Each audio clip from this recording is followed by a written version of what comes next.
Conio হোসি হত্যার দায়ে 5 আসামির ফাঁসির দণ্ড দিয়েছেন আদালত। একজনের সম্পৃক্ততা প্রমাণিত না হওয়ায় তাকে খালাস দেওয়া হয়েছে। রংপুরের বিশেষ জজ আদালতের বিচারক নরেশ চন্দ্র সরকার এ রায় দেন। রাসেল মাহমুদের তোলা ছবিতে রংপুর থেকে আরো জানাচ্ছেন মহসিন কবির। 2015 সালের 3 অক্টোবর রংপুরের কাউনিয়া উপজেলার সারা ইউনিয়নের আলুটালি গ্রামে নিজের ঘাসের খামারে যাচ্ছিলেন জাপানি নাগরিক কুনিও হোসিও। যাওয়ার পথে কুনিওকে গুলি চালিয়ে হত্যা করে দুর্বৃত্তরা। কুনিও হত্যার ঘটনায় কাউনিয়া থানায় ওই দিন অজ্ঞাত ব্যক্তিদের বিরুদ্ধে মামলা করা হয়। তদন্তের পর 2016 সালের জুলাইয়ে জেএমবির 8 সদস্যের বিরুদ্ধে অভিযোগপত্র দেয় পুলিশ। চলতি মাসের 19 তারিখে মামলার যুক্তিতর্ক উপস্থাপন শেষ হয়। মোট 57 সাক্ষীর মধ্যে 55 জনের সাক্ষ্য নেওয়া হয়। মাসুদারা সহ এই আসামিরা পরিকল্পিতভাবে দেশকে অস্থিতিশীল করার জন্য এবং জেএমবি কার্যক্রমকে জঙ্গিদেরকে বিস্তৃত করার জন্য জাপানি নাগরিক হোসিও কুনিওকে হত্যা করা হয় এবং এরা এই যে 5 জন যাদের মৃত্যুদণ্ড দিয়েছেন তারা সবাই পূর্ব পরিকল্পিতের সাথে সম্পৃক্ত ছিল এবং এই হত্যাকাণ্ডে হত্যা সহ রাষ্ট্রপক্ষ সম্পূর্ণভাবে প্রমাণ করায় বিজ্ঞ আদালত 5 জনকে মৃত্যুদণ্ড দিয়েছেন। মামলার 2 আসামি নজরুল ইসলাম এবং সাদ্দাম হোসেন মূল হোতা বলে প্রমাণিত হয়েছে বলেও জানান আদালত। তবে তারা দুজন আগেই র্যাবের ক্রসফায়ারে নিহত হয়। এই মামলার রায়ের কপি সংগ্রহ হওয়ার পর আমরা নথি পর্যালোচনা করে রায়ের বিরুদ্ধে উচ্চতর আদালতে আপিল করব। নিরীহ জাপানি নাগরিক কুনিওর হত্যাকারীদের সাজাকে দৃষ্টান্ত হিসেবে দেখছেন রংপুরের সাধারণ মানুষ। রায় ঘোষণা হওয়ার সাথে সাথে বাংলাদেশ ও জাপানের মধ্যে আরো সুসম্পর্ক হবে বলে আমি বিশ্বাস করি। জনমনে যে একটা অস্বস্তি ছিল যে বাংলাদেশের আইন এবং সামাজিক ব্যবস্থায় একটা অনিরাপত্তাজনক পরিস্থিতি সৃষ্টি হয়েছে, সেটি অনেকাংশে আস্থার মধ্যে ফিরে আসবে। আদালত তার পর্যবেক্ষণে জানান, দেশকে অস্থিতিশীল করতে পরিকল্পিতভাবে কুনিওকে হত্যা করা হয়।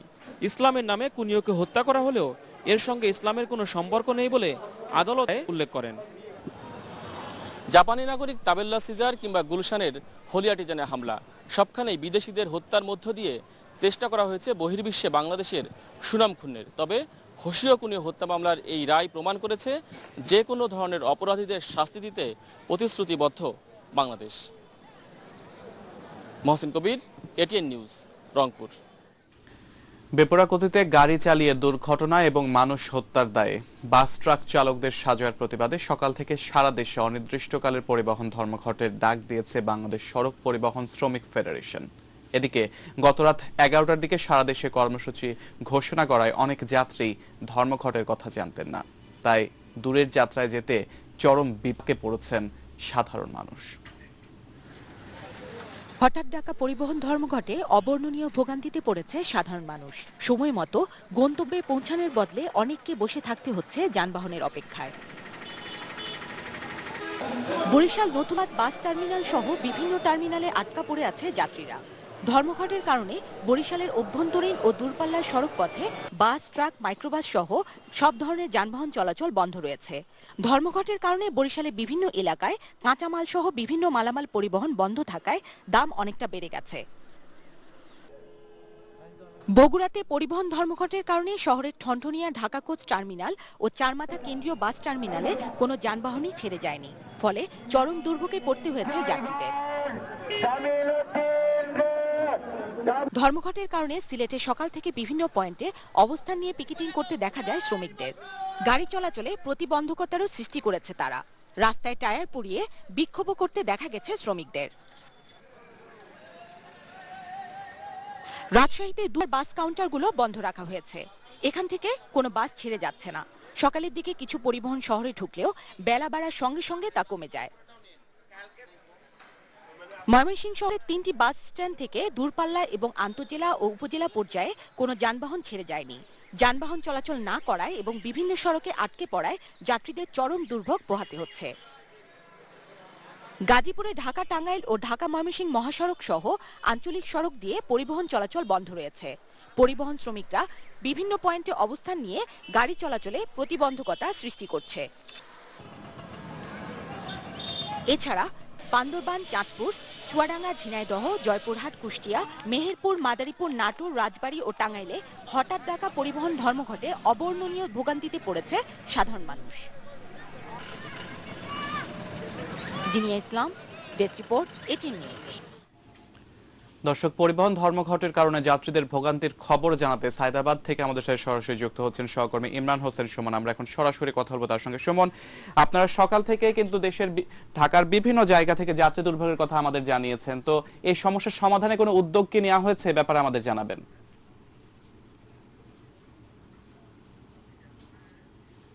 সিয়াম, আপনাকে বলতে চাই যে পরিবহন শ্রমিকরা যে ধর্মঘটটি ডেকেছেন তাদের ভাষায় এটি কর্মবিরতি, এবং সেই কর্মবিরতির কারণে এখন পর্যন্ত যানবাহন চলাচল করছে না রাজধানীর বিভিন্ন জায়গা থেকে, এবং সায়দাবাদ থেকেই যেসব দূরপাল্লা কিংবা কাছাকাছি দূরত্বে আন্তঃজেলা যেসব বাসগুলো ছেড়ে যায় তার কোনোটি এখন পর্যন্ত ছেড়ে যায়নি, এবং হাজার হাজার মানুষ, শত শত মানুষ কিন্তু অপেক্ষা করছেন কখন গাড়ি ছাড়বে সেই প্রশ্ন তাদের কাছে আছে, কিন্তু সেই প্রশ্নের কোনো উত্তর নেই। আপনি তো অনেকক্ষণ বসে আছেন আঙ্কেল, একটু যদি বলতেন যে কোথায় যাবেন? এই যে আপনারা কোনো ধরনের ঘোষণা ছাড়া আসলেন, দেখলেন যে বন্ধ, এটা কি আগে জানতেন যে ধর্মঘট হচ্ছে? না, আগে জানতাম না। কুমিল্লা থেকে আমি আসছি, আইসি এখন অপেক্ষা করে বসে আছি। তো এই কোনো ধর্মঘট হয়তো আগে থেকে জানালে আপনাদের জন্য সুবিধা, যাত্রীদের জন্য ভালো হয়। হ্যাঁ, আমাদের আগে সুবিধা হইতো অনেক, আগে যদি জানতাম তাহলে অনেক সুবিধা হইতো, না আসতাম বাড়ি থেকে। এখন আইসা ভোগান্তি পড়তে পড়ে রয়েছে 12টা। আপনি বলেন যে এই যে আইন তো সবার জন্য সমান, একজনের সাজা হয়েছে সেটার জন্য আপিল হবে না, কিন্তু এইভাবে এটা যদি মোটর কর্তৃপক্ষ যদি আগে একটা সাংবাদিক সম্মেলন করে জনগণকে জানাই দিত এবং পত্র পত্রিকার মাধ্যমে দিত, তাহলে আজকে মনে করেন যাত্রীরা কষ্ট পাইতো না, আমি নিজেও কষ্ট পাইতাম না। সুতরাং সকাল 6টা থেকে এখানে অপেক্ষা করতেছি কখন ছাড়বে। আপনাকেও জিজ্ঞেস করছি, এটা কিন্তু এদের উচিত হয় নাই কাজটা। আগে জানাই দিলে সবার জন্য জিনিসটা ঠিক হইতো আর কি। সবাই ঘটনা ঘটলে আইন হইলে কোনো সাজা তো আপনারা চান, যে কারো অন্যায় করলে যে কেউ করুক সেটা তো বিচার হোক, এটা আপনারা চান কিনা?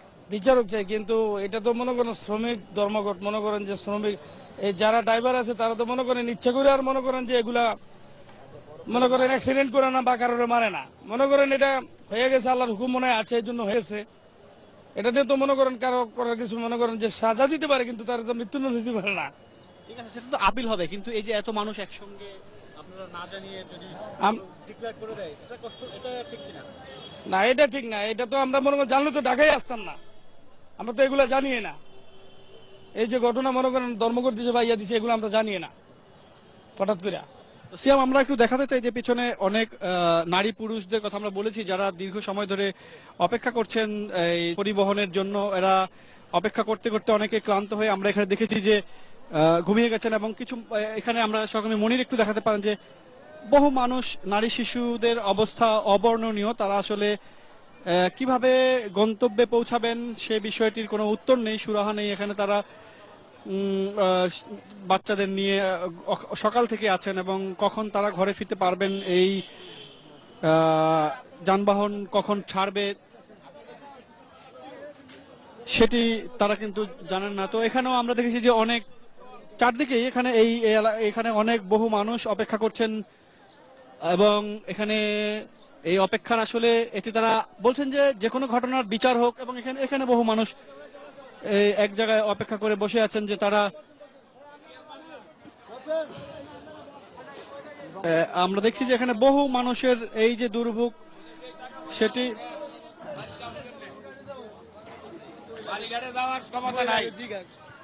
এরা যা টাকা নিয়ে আসছে এই টাকা বছর খরচ পাতি করে শেষ করে লাইছে, মানে এরা কেমনে যাবে বাড়ির মধ্যে। তাই এই যে ফাঁসি কাশি বাদ দিয়া সরকারের সিদ্ধান্ত নেওয়া উচিত, এই জনগণের সেবা করা, জনগণ কেমনে এই যে এখন করা। না না না, হঠাৎ করে কোনো ঘোষণা দেয় নাই, এটা দিছে হঠাৎ করে। তাই যদি জানতো তাহলে পাবলিক এত কষ্ট করলো নইলে চান মেলে মজে।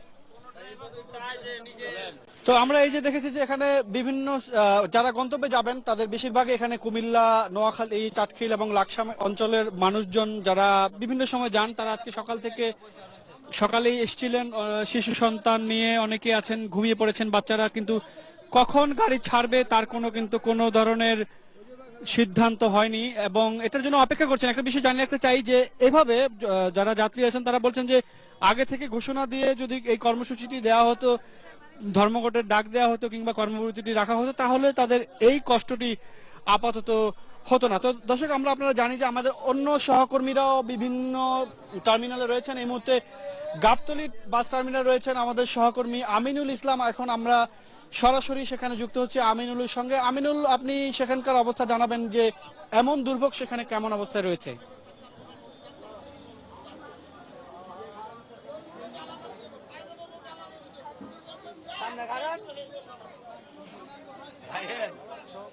সহকর্মী ইমরান হোসেন সুমন সায়দাবাদ বাস টার্মিনাল থেকে যেমনটি জানাচ্ছিলেন, আসলে একই চিত্র এই গাবতলী বাস স্ট্যান্ড এবং কারণ গাবতলী বাস টার্মিনাল থেকেও আসলে আজকে কোনো পরিবহন ছেড়ে যায়নি। কোনো দূরপাল্লার যে সকল বাস এখান থেকে ছেড়ে যায় সেই কোনো বাস এখান থেকে ছাড়তে দেওয়া হয়নি। যারা পরিবহন শ্রমিক রয়েছে তারা সে বাসগুলোকে আটকে দিয়েছে এবং একই সাথে রাজধানীতে কোনো বাসকে ঢুকতে দেওয়া হয়নি। আমিনবাজার যে ব্রিজ রয়েছে তার আগ থেকেই সকল পরিবহনগুলোকে আটকে দেওয়া হয়েছে এবং সেখান থেকে যারা যাত্রী ছিলেন তাদেরকে অনেকটা দুর্ভোগ নিয়ে হেঁটে আসতে হয়েছে, এমনটা আমরা দেখেছি সকাল থেকে। এবং একই সাথে রাজধানীর প্রবেশ পথের যে দূরপাল্লার বাসগুলো রয়েছে, কল্যাণপুর, কলাবাগান থেকে এইসব জায়গা থেকে যে বাসগুলো ছেড়ে আসে তাদের সেগুলো ঢুকতে দেওয়া হয় না। একই সাথে গাবতলীতে যারা আসতে চেয়েছিল সেই ধরনের কোনো ধরনের যানবাহন এখানে ঢুকতে দেওয়া হয়নি।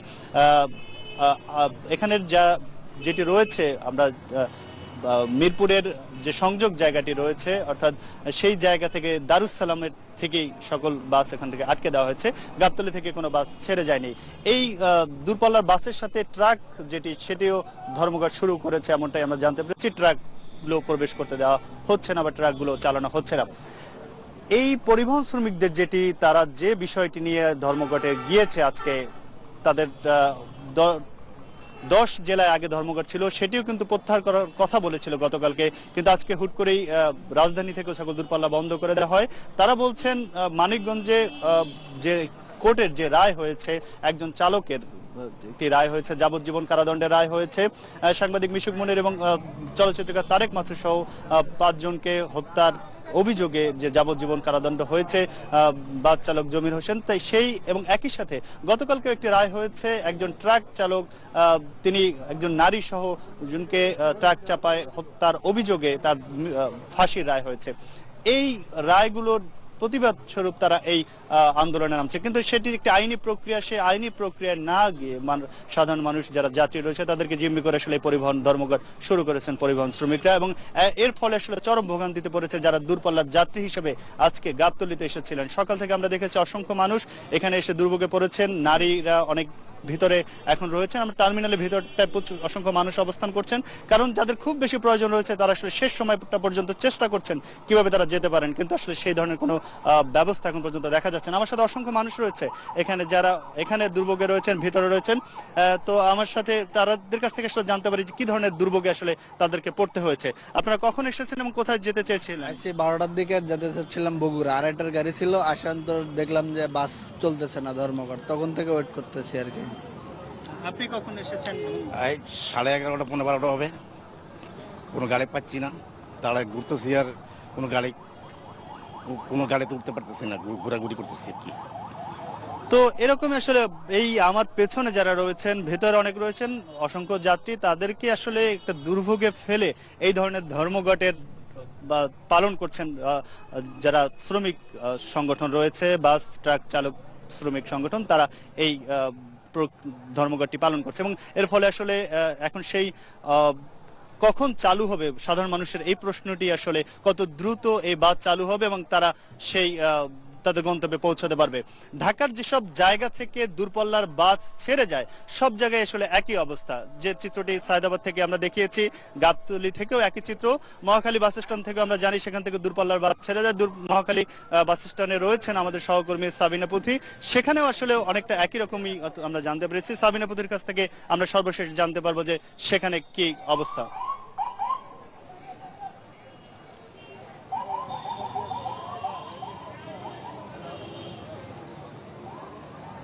ধন্যবাদ আমিনুল। যেমনটি বলছিলেন গাবতলী থেকে, তেমনি মহাখালী বাস টার্মিনালেরও একই চিত্র। সকাল থেকে এখন পর্যন্ত দূরপাল্লার কোনো বাস ছেড়ে যায়নি এবং আরেকটি বিষয় যেটি বলছিলাম যে আসলে সকাল থেকেই যাত্রীরা আসেন বিভিন্ন জায়গায়, বিভিন্ন জেলার, দেশের বিভিন্ন প্রান্তে যাওয়ার জন্য যাত্রীরা আসেন এবং এসে তারা ঘুরে ফিরে যাচ্ছেন এবং অনেক যাত্রীকেই আমরা দেখেছি যারা যিনি কিনা নেত্রকোনার উদ্দেশ্যে রওনা হয়েছেন, তার বাসা গুছিয়ে নিয়ে সেই নেত্রকোনায় যাবেন জন্য একদম তার বাড়ির সব জিনিস জিনিসপত্র নিয়ে এসেও তাকে আবার ঘুরে চলে যেতে হয়েছে। তো এরকম যাত্রীদের ভোগান্তির মধ্য দিয়ে আসলে যাচ্ছে, যেহেতু এই গণপরিবহনগুলোই যাতায়াতের একমাত্র মাধ্যম মধ্যবিত্ত কিংবা নিম্ন মধ্যবিত্ত আয়ের মানুষদের জন্য। তো এই বিষয়ে আমরা আমাদের সঙ্গে কয়েকজন যাত্রীও আছেন, আমরা কয়েকজন যাত্রীর সঙ্গে যদি একটু কথা বলবো যে তারা বিভিন্ন জায়গায় যাবেন, কেউ নেত্রকোনা যাওয়ার জন্য এসেছেন, কেউ এসেছেন ময়মনসিংহ যাওয়ার জন্য। তো আমরা একটু জানবো যে আপনারা কোত্থেকে এসেছেন এবং আপনারা জানতেন কিনা যে ধর্মঘটের বিষয়টি আপনারা আগে থেকে জানতেন? আমি টাঙ্গাইল থেকে আসছি, আমি ওয়াইফের চিকিৎসার জন্য। আমি কালকে আসছি, ডাক্তার দেখাইছি, আজকে বাড়িতে যাবো, কিন্তু আমি জানি না যে ধর্মঘট। হঠাৎ করে এখানে এসে খুব অসুবিধায় পড়ে গেছি। কালকে আমার ওয়াইফের আজকে পর্যন্ত ছুটি আসাল, কালকে স্কুল না করতে পারলে এবার হয়তো সমস্যা হবে, সেহেতু খুবই হতাশার মধ্যে আছি কিভাবে আজকে বাড়িতে যাব। এই আচ্ছা, তো আপনি আমি যাব ময়মনসিংহ। আমি আসছি ধানমন্ডি থেকে। আমি জানতাম যে হয়তো আপনার আছে, এই ধর্মঘট আছে দুপুর 2টা পর্যন্ত, কিন্তু এখন এসে দেখি যে সারাদিনের জন্য কর্মসূচিতে বসে দিচ্ছে আর কি। এই অবস্থা এখন কি করবো বুঝতে পারতেছি না আর কি। তো যেমনটি শুনছিলেন, এবং একই সঙ্গে যদি বলি যে এখানে বিভিন্ন বয়সের মানুষরাও আছেন, ছোট শিশুকে কোলে নিয়েও অনেকে এসেছেন যাওয়ার জন্য, এবং এখানে আরেকজন আছেন। আপনি কোথায় যাবেন? আমি ময়মনসিংহ যাবো, শ্যামলীর থেকে আসছি। আমি আইসা হঠাৎ শুনতেছি যে আজকে ধর্মঘট, এখন আমি খুব সমস্যায় পড়ে গেছি, এখন কিভাবে যাব দুশ্চিন্তায় আছি। আচ্ছা, তো সেই ক্ষেত্রে আপনি কি মনে করেন যে এরকম ধর্মঘট হঠাৎ করে ডাকা, এগুলো কি? আমি এটা সমর্থন করি না, কারণ এটা মানুষের একটা ভোগান্তি। আমি চাই না কোন সময় এরকম মানুষ ভোগান্তিতে পড়ুক। আমি চাই সকল যাত্রী যেন সুষ্ঠুভাবে বাড়িতে চলতে। আচ্ছা, একটি বিষয় জানেন যে আদালতের পক্ষ থেকে 2টি রায় হয়েছে যে গাড়ি চালকের কিছু ভুলের কারণে একজন নিহত হয়েছেন, এবং সেটি সাভারে, এবং সেটি প্রেক্ষিতেই গতকালকের এই পরিবহন শ্রমিক ধর্মঘট যেটি তারা ডেকেছেন। এবং আপনি জানেন যে এই বিষয়ে যেটি বলছিলাম যে আসলে জনগণের সাধারণ মানুষদের ভোগান্তির কারণে তারা আসলে চাচ্ছেন যে দ্রুত এটার সমাধান হোক, এবং যারা পরিবহন ধর্মঘট যারা ডেকেছেন তারা তাদের যে দাবি দাওয়াগুলো তারা চাচ্ছেন সেগুলো যারা কর্তৃপক্ষ আছেন তারা বিবেচনা করবে বা সরকার বিবেচনা করবে, এবং দ্রুত যেন এই পরিবহন ধর্মঘটের সমাধান করা হয় সেই জন্যই দাবি জানিয়েছেন সাধারণ মানুষ। কারণ যারা কিনা দূরে যাবেন, যারা নেত্রকোনায় যাবেন কিংবা ময়মনসিংহ যাবেন, বা যারা কিনা অসুস্থ, তাদের যাওয়ার যে মাধ্যম হিসেবে গণপরিবহনগুলো, এগুলো দূরপাল্লার বাস না যাওয়ার কারণে আসলে তারা তাদের গন্তব্যে পৌঁছতে পারছেন না, এবং যার ফলে তাদের যে ভোগান্তি, এবং সেই ভোগান্তির শিকার হচ্ছে ছোট কোলের শিশু থেকে শুরু করে যারা বয়স্ক, যারা বয়োজ্যেষ্ঠ আছেন তারাও। তো সেই জন্যই সাধারণ মানুষজন তারা আসলে খুব দ্রুত এই সমস্যাটির সমাধানের তাগিদ দিয়েছেন। এবং আপনি জানেন যে এর আগে যেটি হয়েছে যে জেলা জজ আদালত থেকে যে রায়টি আসলে দেওয়া হয়েছে, এটি প্রেক্ষিতে কিন্তু পরিবহন শ্রমিকদের পক্ষ থেকে বা যারা যে রায়টি দেওয়া হয়েছে তার পরিবর্তে কিন্তু আবার উচ্চ আদালতে যাওয়ার সুযোগ আছে। সুতরাং সেই ক্ষেত্রে আদালতের রায়টির ক্ষেত্রে তারা হয়তো আবার উচ্চ আদালতে যাওয়ার সুযোগ পাবেন, সেই দিকটি চিন্তা করেও সাধারণ মানুষ বলেছেন যে আসলে তারা এই পরিবহন ধর্মঘটটি আসলে দ্রুত তারা প্রত্যাহার করতে পারেন, বা একটি সমাধানের জন্য তারা সরকারের সহায়তা চাইতে পারেন। তো সেই বিষয়টি আসলে আমরা আর যদি 2-1 যাত্রীর সঙ্গে কথা বলতে চাই। এখানে আরেকজন ছিলেন যিনি কিনা একটা ছোট বাচ্চা শিশুকে কোলে নিয়ে এসেছিলেন, তিনিও ময়মনসিংহ যাওয়ার জন্য। এখন তার বাচ্চাটিও অসুস্থ হয়ে গেছে এরকম। তো এই বিষয়টি নিয়ে যেটি বলছিলাম যে দুর্ভোগের জায়গাটি চিন্তা করে আসলে এটি দ্রুত প্রত্যাহারের তারা দাবি জানিয়েছেন, সাধারণ মানুষ দাবি জানিয়েছেন। তো এই ছিল আমার কাছে সিয়াম, আমরা এখন স্টুডিওতে ফিরে যাচ্ছি। পুথি, আপনাকে অসংখ্য ধন্যবাদ। শেষে ধন্যবাদ আমাদের আরেক সহকর্মী আমিনুল ইসলাম এবং ইমরান হোসেন সুমনকে। দর্শক, হঠাৎ ডাকা পরিবহন ধর্মঘটের চরম যাত্রী দুর্ভোগের কথা আমাদের জানাচ্ছিলেন আমাদের সহকর্মীরা। বগুড়া জেলার ওপর দিয়ে চলে যাওয়া 96 কিলোমিটার মহাসড়কে প্রতিদিনই ঘটছে ছোট বড় অনেক দুর্ঘটনা।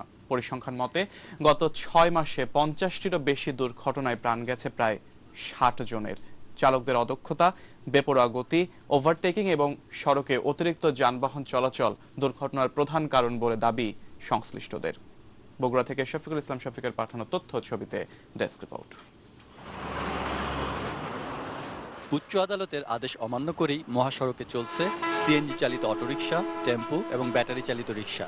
এছাড়াও বাস ট্রাকের বেপরোয়া গতি, ফিটনেসবিহীন যানবাহন চলাচল, অতিরিক্ত মালামাল পরিবহনের পাশাপাশি চালকদের অদক্ষতার কারণেই ঘটছে দুর্ঘটনা। সিএনজি থাকাতে বেশি রিস্কি, মানে সিএনজিরা ওরাও সিগন্যাল বোঝে না, সিগন্যাল মানে না। আমরা যদি একটা ইন্ডিকেটর দিয়ে গাড়ি হয়তো ঢুকে দিয়ে নেই, চট করে সিএনজি ঢুকে দিচ্ছে, চট করে অটো রিক্সাগুলো ঢুকে দিচ্ছে, এই সমস্ত প্রবলেমে আমরা পড়ি। মহাসড়কে দুর্ঘটনা কমানোর জন্য গাড়ির গতি নিয়ন্ত্রণে ডিজিটাল স্পিড গান ব্যবহার করার পাশাপাশি বিভিন্নভাবে মামলা দেয়া হচ্ছে বলে জানালেন হাইওয়ে পুলিশের কর্মকর্তা। বেশি বেশি করে আমরা প্রসিকিউশন মামলা দিচ্ছি, এতে করে আমাদের অঞ্চলে অনেকটা যে বেপরোয়া গতিতে গাড়ি চালানোর প্রবণতাটা অনেক কমে আসছে। এই সমস্যা নিরসনে চালকদের প্রশিক্ষণ দেয়া সহ জনসাধারণকে সচেতন করতে বিভিন্ন পদক্ষেপ নেওয়া হয়েছে বলে জানিয়েছেন বিআরটিএর সংশ্লিষ্ট কর্মকর্তা। চালকরা যাতে সচেতন হয়, নাগরিকরা যাতে সচেতন হয়, পথচারীরা সচেতন হয়, আমরা সেজন্য প্রতি বছরেই ড্রাইভারদের নিয়ে আমরা প্রশিক্ষণ কর্মশালার আয়োজন করে থাকি। বিভিন্ন স্কুল কলেজে আমরা প্রশিক্ষণ কর্মশালার আয়োজন করে থাকি। Saikat Dasgupta, desk report, ATN news. আরো খবর, সংশোধন করা হলো বার্ষিক উন্নয়ন কর্মসূচি এডিপির আকার। মূল এডিপি থেকে কমানো হলো প্রায় 4050 কোটি টাকা। সকালে শেরেবাংলা নগরের জাতীয় অর্থনৈতিক পরিষদ এনএসসি সম্মেলন কক্ষে প্রধানমন্ত্রী শেখ হাসিনার সভাপতিত্বে অনুষ্ঠিত বৈঠকে সংশোধিত এডিপির অনুমোদন দেওয়া হয়। চলতি অর্থ বছরে মূল এডিপির আকার ছিল 1,23,346 কোটি টাকা। পরে এডিপি সংশোধনের সিদ্ধান্ত নেওয়া হয়। সেই হিসাবে সংশোধিত এডিপির আকার দাঁড়ায় 1,19,295 কোটি 97 লাখ। বৈঠক শেষে পরিকল্পনা মন্ত্রী আহম মুস্তফা কামাল এ তথ্য তুলে ধরেন। তিনি জানান, সংশোধিত এডিপিতে সরকারি তহবিল থেকে 1,10,700 কোটি, বৈদেশিক সহায়তা থেকে 33,000 কোটি এবং স্বায়ত্তশাসিত সংস্থার নিজস্ব তহবিল থেকে 8,595 কোটি 97 লাখ টাকা অর্থায়ন করা হবে। 1,19,296 কোটি টাকা। তাতে করে আমাদের মূল যে অ্যালোকেশন ছিল সেখান থেকে আমাদের সরিয়ে আসতে হয় নাই, খুব কাছাকাছি আমরা রয়ে গেছি। গ্যাসের দাম দ্বিতীয় দফা বাড়ানোর সিদ্ধান্তের কার্যকারিতা 6 মাসের জন্য স্থগিত করেছে হাইকোর্ট। জুন মাসে দ্বিতীয় দফা দাম বাড়বে বলে গত 23 ফেব্রুয়ারি বাংলাদেশ এনার্জি রেগুলেটরি কমিশন যে গণবিজ্ঞপ্তি দিয়েছে তা কেন অবৈধ ঘোষণা করা হবে না জানতে চেয়ে রুলও জারি করা হয়েছে। গত 23 ফেব্রুয়ারি বিজ্ঞপ্তি দিয়ে গ্যাসের দাম 2 দফায় বাড়ানোর ঘোষণা দেয় বাংলাদেশ এনার্জি রেগুলেটরি কমিশন। এতে বলা হয়, মার্চ মাস থেকে 1 দফা এবং পরে জুন মাস থেকে দ্বিতীয় দফায় বাড়বে সব পর্যায়ে গ্যাসের দাম। বিইআরসির এই সিদ্ধান্তকে চ্যালেঞ্জ করে ভোক্তা অধিকার সংগঠন ক্যাবের পক্ষে হাইকোর্টে রিট করেন স্থপতি মোবাশ্বের হোসেন। আবেদনে বলা হয়, এনার্জি রেগুলেটরি কমিশন আইন 2004 অনুযায়ী গণশুনানির 90 দিনের মধ্যে দাম পরিবর্তনের ঘোষণা দিতে হবে।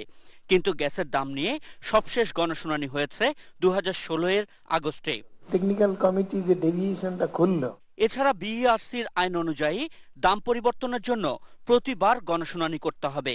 এক নোটিশে দুবার দাম বাড়ানো যায় না।